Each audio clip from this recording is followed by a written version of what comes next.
Section 10.4, hypothesis tests for the difference between two means.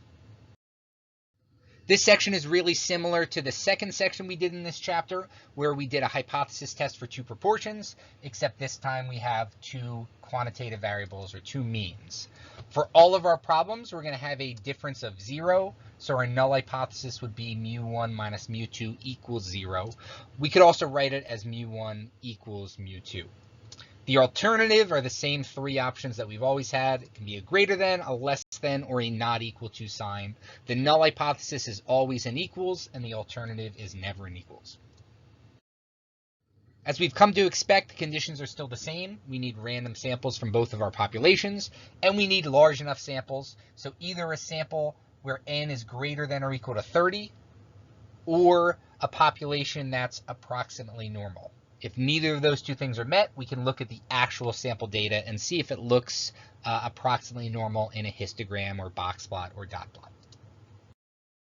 In this example, we're looking at the Wade Tract Preserve, which is a forest in Georgia. And we want to see if the diameter of the trees on the north half of the forest are the same as they are in the south half.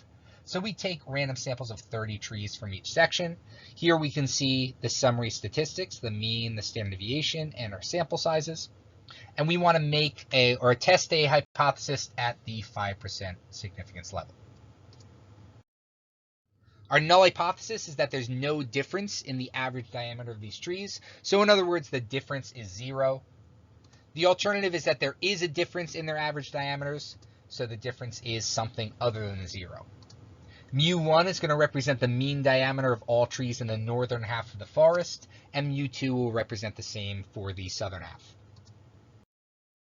If we're asked if there's some evidence of a difference in the mean diameter for trees in the north and south half of the forest, we would say yes, because our sample statistics, the x bar 1 and x bar 2, are different. They have a difference of 10.83. We want to see, is that difference unusual based on the standard deviations of each of these samples.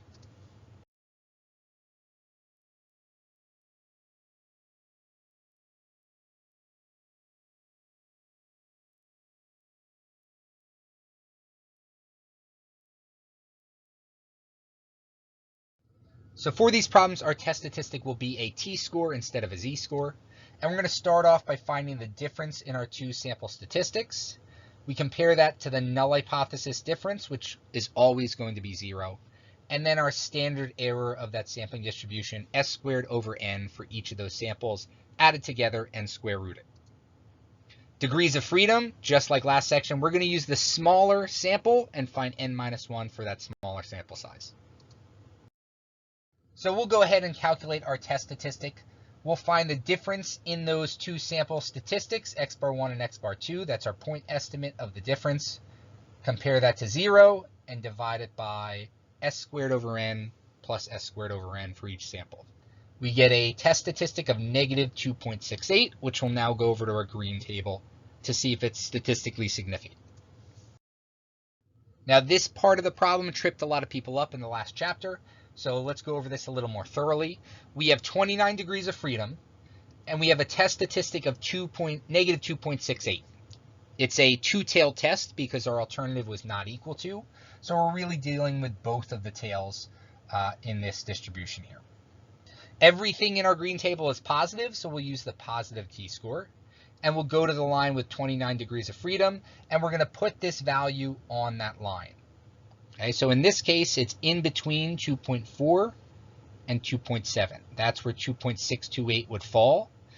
When we look at the probabilities, the p-values up top, we see it's between 0.005 and 0.01.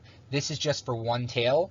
On our table, we'll see an additional row that has two tails, and it just doubles those probabilities. So we have a p-value that's between 1% and 2%. As for what this p-value is telling us, it's telling us a conditional probability based on a distribution where that null hypothesis is true. So if the null hypothesis is true and there's no difference in the population mean diameters of these pine trees in the northern and southern halves of the forest, and we repeated this process many times, we get a difference of negative 10.83 centimeters or more in either direction, positive or negative, in about 1.1% of samples like these. That would be very unlikely to occur. It's less than 5%. And because of that, we're going to reject the null hypothesis. So we reject because this p-value is less than 5%. It's unlikely, and we use that for justification that our initial hypothesis that the two population means were actually the same is incorrect. When we reject that, that means we have convincing evidence that the alternative is true. So there's convincing evidence that there is a difference in the true mean diameter of the trees in the two halves of the forest. In example 2, we want to see if drinking a caffeinated beverage will increase your pulse rate. There are 20 students involved in this experiment. 10 are randomly assigned to drink a caffeinated beverage, 12 ounces of cola with caffeine, and the other 10 drink 12 ounces of caffeine-free cola. We see our data down here and the summary statistics, mean and standard deviation. Do we have convincing evidence at a 1% significance level that drinking caffeine increases pulse rates for students like these on average? Our null hypothesis is that there is no difference between the caffeinated group and the non-caffeinated group. And the alternative, in this case, it's not a not equal to sign. We want to see if drinking the caffeine increases their pulse rates. So mu C is going to be greater than mu NC. If we imagine moving that mu NC to the other side, it would look like this. We typically write them with a minus sign in between them. Mu C is going to represent the true mean change in pulse rates for students who drink the cola with caffeine, and mu NC is those students drinking caffeine-free cola. We have a 1% alpha level, and there's at least some evidence for this alternative hypothesis because there is a difference in their average pulse rates. The method we're using is a 2-sample t-test. It's a t-score instead of a z-score because we're dealing with means. We have randomly assigned our students to each of these treatments, so the randomization condition is met. And although we have a sample size that's too small, it's only 10 instead of 30, and it doesn't give us any information about the population of their pulse rates, if we look at the dot plots of each of those data sets, we don't see any obvious outliers or skews, so we can go ahead and say that normal condition is met, that large sample condition. On to calculating that test statistic, we'll start off by finding the difference between x bar 1 and x bar 2, which is 1.2, and that gets divided by the standard error of that sampling distribution. We end up with a t-score of 1.01. There are 9 degrees of freedom, the smaller sample size minus 1.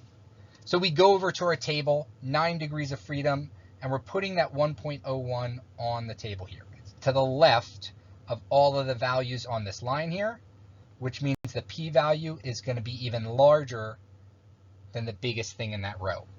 So our p-value is greater than 10%, and we would use that to write our conclusion. Since that p-value is large, we're going to fail to reject the null hypothesis. We do not have convincing evidence that drinking caffeinated soda increases the pulse rate for students like these on average.